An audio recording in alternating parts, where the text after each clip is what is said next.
Welcome back to the channel. My name is Ryan, and we just watched. There's 3:37 left in the game. Michigan's up by 21. This was a close one. But kind of got out of hand at one point. What a game! What a game! It was a fun game to watch. Congratulations to the Michigan Wolverines winning the national championship. First time in 26 years. First time in 26 years. Good job. Very impressive game by Blake Corum, Donovan Edwards, their offensive line. They had like over 100. So it's I think they had over 250 yards rushing. They just dominated the run game. Especially in the early part. Early part of the game they absolutely dominated. Over time they kind of got less and less and less, but then they relied on their defense a bit more, and then they came up huge. But like the stats show up here, 20 rushes, 133 yards, 2 touchdowns for Blake Corum. He might win the offensive player of the game. He probably will. I'm let's recap the start of this game. To start off this game, Washington, to start off this game, Michigan just ran the ball right through them again and again and again. And then Donovan Edwards had a big run. 41-yard touchdown, hot start. And then Washington fires back, gets a field goal, 7-3. And man, Penix looks hurt. Penix looks hurt, man. I'm just watching out there. The game's still technically going on, but it's over pretty much. You have that happened. That Michigan just kept running it. Michigan's run game was very, very effective throughout the day. And that was one of the things heading to this game, is that if they're going to win this game, the run game is going to be effective, and their defense got to show up. Their defense showed up very well. And the run game did too. That's the main reason why they have so many points. That's the reason why they were able to hold Washington for so long in this game. But you feel like you had to make some turnovers, especially against playing a guy like Michael Penix. You have to play almost perfect coverage. You have to do a lot of good things. And it seemed like they did those things. It seemed like outside of that one drive that Washington had in the first half, they did all those things to the best of their ability. Washington's defense did not have a bad game. Not at all. If anything, they had a good game. They had a bad start, very, very bad start to the game, and then they got the stop in the red zone, and that changed everything. They were able to hold them continuously for a long, long time. So, I think it looks like someone got called for targeting on Michigan. Interesting. That's one of the things. The Washington's defense being so good throughout the game, I mean, throughout the second quarter on, kept Washington in this game. That this offense for Washington did not play good. Michael Penix missed some chances. Michael Penix did not play a good game, but it was mainly because of how good this defense was for Michigan. He had his chances here and there, but overall, Michigan's defense made the difference. They were just so good when it mattered the most. So good at guarding, defending, everything that he needed. Dylan Johnson being hurt was a big thing. I didn't understand why they didn't just run the ball for a different dude. Like you have other guys, they aren't that bad. I don't know. I don't know why they didn't just give someone else the ball with a chance. I feel like they relied too much heavily on the pass, in my opinion, because they got like 4 or 5 yards of carry. They weren't that bad. The turnover, the penalty that I just mentioned, targeting, got taken away. But back to the talk. At halftime, it was 17-10. Man. You telling me about a bad start for Washington? They threw an interception. Terrible, terrible start to the game, to the second half. Almost another interception. Almost another interception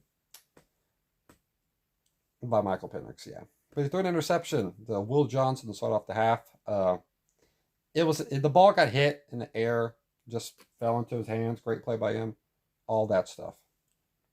Great job of Michigan. Defense held up. A lot of penalties for Michigan on that drive. Back to back false starts, pretty much.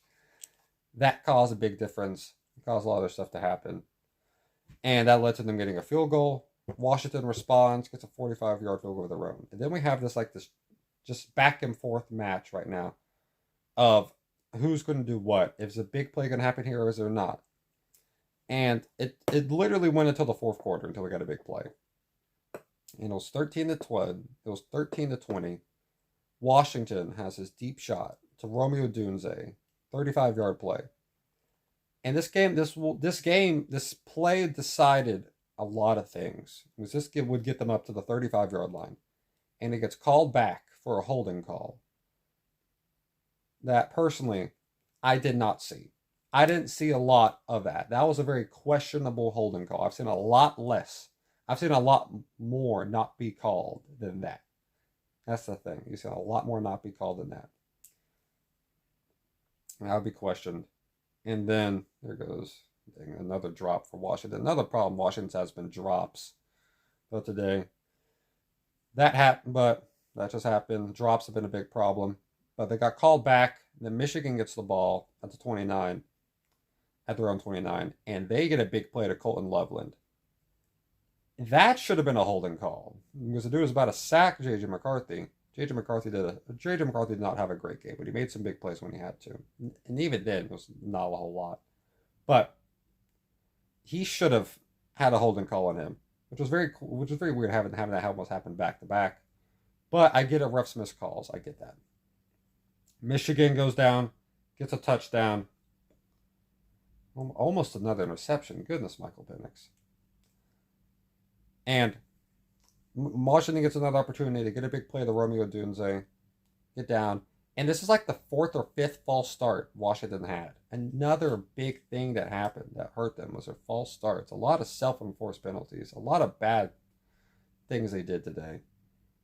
And because of that false start, Michael Penix, I guess, just made it looked like trying to make a no-look pass. It just didn't work. And it was incomplete, led a third down, didn't get that. And then fourth down, offsetting penalties happened, led to an interception the following play to Michigan. And that was a great play by Michigan. I would go down in Michigan Michigan lore, whatever you want to call it. History, maybe the best way to say it. Michigan history. Brought a return back all the way up from like the 12-yard line to almost the end zone. Michigan made a lot of good plays. McCarthy didn't have a great game, but he did not force any turnovers. Nothing like that. That's the main thing. Penix threw the ball 50 times. Did not get over 300 yards. Had 2 interceptions, 1 touchdown. Didn't win with that. He did not play a good game. He got hurt, it looked like, at one point. His ankle, then his ribs, something happened. But great game for Michigan. Their offensive line did a great job. Defense played great. You see the emotions out there from J.J. McCarthy. Will go down as one of the most winningest players in the history of college football when it comes to percentages. I think he's one percentage is like 97%, 98%, something like that. 96. He's like 27-1. He's insane. He'll go down as probably the greatest quarterback in Michigan history. Shout out to Michigan Wolverines finally winning a national title game. First time in 26 years. Shout out to y'all, man. Y'all deserve it. I know you have some cheating scandals and stuff, but a long way coming. And a lot of rough years, and I guess you got to get it how you get it, man. So, yeah. So congratulations to all Michigan fans. And my brother's watching. He's a Michigan fan of his own. Shout out to him, man. I know he was a Michigan fan for a long time, so it's nice to see him be able to win at least another one. I think it might be the first one in his lifetime. He's an adult, man, so he's been in the world for a minute. So yeah, this will confirm it officially. 4th and 10 here. Washington back to pass. Penix incomplete. Michigan ball, minute 49 left. Shout out to Michigan. Harbaugh gets the monkey off his back. Finally wins a title. Shout out to Harbaugh, man. They got to see the Michigan fans crying. Good job, Michigan. And yeah, what a way to end this year. Someone else wins a national title. Hope you have a great day. Stay safe, y'all. Shout out to Michigan, and God bless y'all.